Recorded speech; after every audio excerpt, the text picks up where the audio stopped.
അപ്പോൾ അപ്രതീക്ഷിത സ്ഥാനാർത്ഥിയായിട്ടാണ് എം സ്വരാജ് നിലമ്പൂരിൽ വന്നത്. LDF സ്ഥാനാർത്ഥി എം സ്വരാജ് ഇന്ന് നാമനിർദ്ദേശ പത്രിക സമർപ്പിക്കാൻ പോകുന്നു. ഉച്ചയോടെ പത്രിക സമർപ്പിക്കാനാണ് തീരുമാനം. UDF സ്ഥാനാർത്ഥി ആര്യാടൻ ഷൗക്കത്തും ഇന്ന് പത്രിക സമർപ്പിക്കും. വിവരങ്ങളുമായി ശ്രീജിത്താണ് ചേരുന്നത്. Sreejith, good morning. ലേറ്റാ വന്നാലും ലേറ്റസ്റ്റാ വരുമെന്ന രീതിയിലാണ് ഇപ്പോൾ എം സ്വരാജ് വരുന്നത്. അപ്പോൾ അവര് ഒരുക്കിയിരിക്കുന്നത് വലിയ സ്വീകരണമാണ്. ഒപ്പം തന്നെ ആര്യാടൻ ഷൗക്കത്ത് ഇന്ന് പത്രിക സമർപ്പിക്കുകയും കൂടിയാണല്ലോ. നിലമ്പൂരിലെ ആ ചൂടെങ്ങനെയാണ്? Christina, Hashmi, good morning. നിലമ്പൂരിൽ മത്സരചിത്രം തെളിഞ്ഞു. അതോടുകൂടി തന്നെ നിലമ്പൂരിന്റെ തെരഞ്ഞെടുപ്പിന്റെ ഒരു വാശി എത്രത്തോളമാണ് എന്നതിന്റെ കൃത്യമായ സൂചനകളും ലഭിക്കുകയാണ്.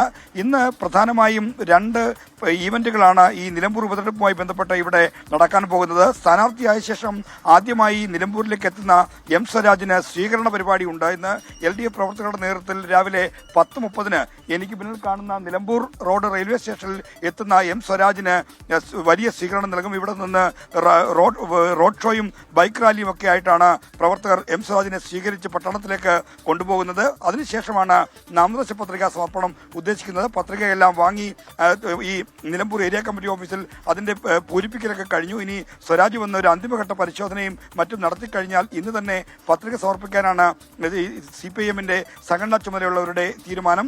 ഉച്ചയ്ക്ക് മുമ്പ് അല്ലെങ്കിൽ ഉച്ചയോടെ പത്രിക നൽകാൻ കഴിയുമെന്ന പ്രതീക്ഷയാണ് നേതൃത്വം പ്രകടിപ്പിക്കുന്നത്. നാളെ ഞായറാഴ്ചയാണ്. മറ്റന്നാൾ വരെയാണ് പത്രിക സമർപ്പിക്കാനുള്ള അവസാന സമയം. അതുകൊണ്ട് ഇന്ന് തന്നെ പത്രികാ സമർപ്പണം പൂർത്തിയാക്കാനാണ് CPIMന്റെ തീരുമാനം.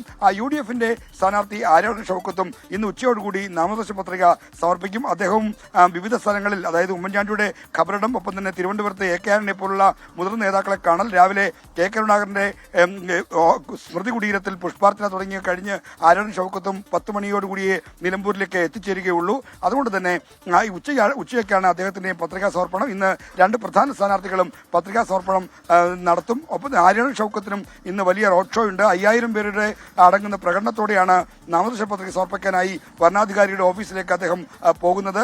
ഉച്ചയ്ക്ക് ശേഷം എം സ്വരാജിനും ബൈക്ക് റാലിയോട് കൂടി ബന്ധപ്പെട്ട മണ്ഡലത്തിന്റെ മുക്കിലും മൂലയിലും എത്തുന്ന റോഡ് ഷോയും സംഘടിപ്പിച്ചിട്ടുണ്ട്. സ്ഥാനാർത്ഥി അല്പം താമസത്തിന്റെ ഒരു ബുദ്ധിമുട്ട് മറികടക്കാൻ വളരെ ചടുലമായ പ്രചാരണ രീതികളാണ് LDF അവലംബിക്കുന്നത്. UDF പ്രചാരണത്തിലേറെ മുന്നിൽ എത്തിക്കഴിഞ്ഞു എന്ന ഒരു അവരുടെ ഒരു അഡ്വാൻറ്റേജ് മറികടക്കാനുള്ള ശ്രമമാണ് ഇപ്പോൾ LDF നടത്തുന്നത്.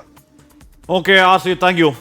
എന്തായാലും നമ്മൾ ഇന്നലെ ഡോക്ടർ ഷിനാസ് ബാബു, ഷെറോണ റോയ് എന്ന പല പേരൊക്കെ പറഞ്ഞു കേട്ടെങ്കിലും സ്വരാജിന്റെ പേര് സീരിയസ് ആയി ആദ്യം മുതലത്തെ സ്വരാജ് കേൾക്കുന്നുണ്ടെങ്കിലും വരുമെന്നുള്ള കാര്യം ആരും വിചാരിച്ചിരുന്നില്ല. നമ്മുടെ ഷെഫീൽ 4 ദിവസം മുമ്പ് തന്നെ അവിടെ ഇരുന്ന് പറയുന്നത് ഞാൻ കേട്ടു. എം സ്വരാജിന് ഒരു സാധ്യതയുണ്ട്. CPIM ആ രീതിയിലുള്ള ഒരു രാഷ്ട്രീയ പോരാട്ടത്തിലേക്കാണ് പോകുന്നതെന്ന് ഒരു പ്രവചനം നടത്തി. ഞാൻ ആദ്യം മുതൽ തന്നെ ഞാൻ നടത്തിയതാണ്. ഞാൻ പലരോടും പറഞ്ഞതുമാണ് സ്വരാജ് വരുന്നത് ഞാൻ പറഞ്ഞാണ്.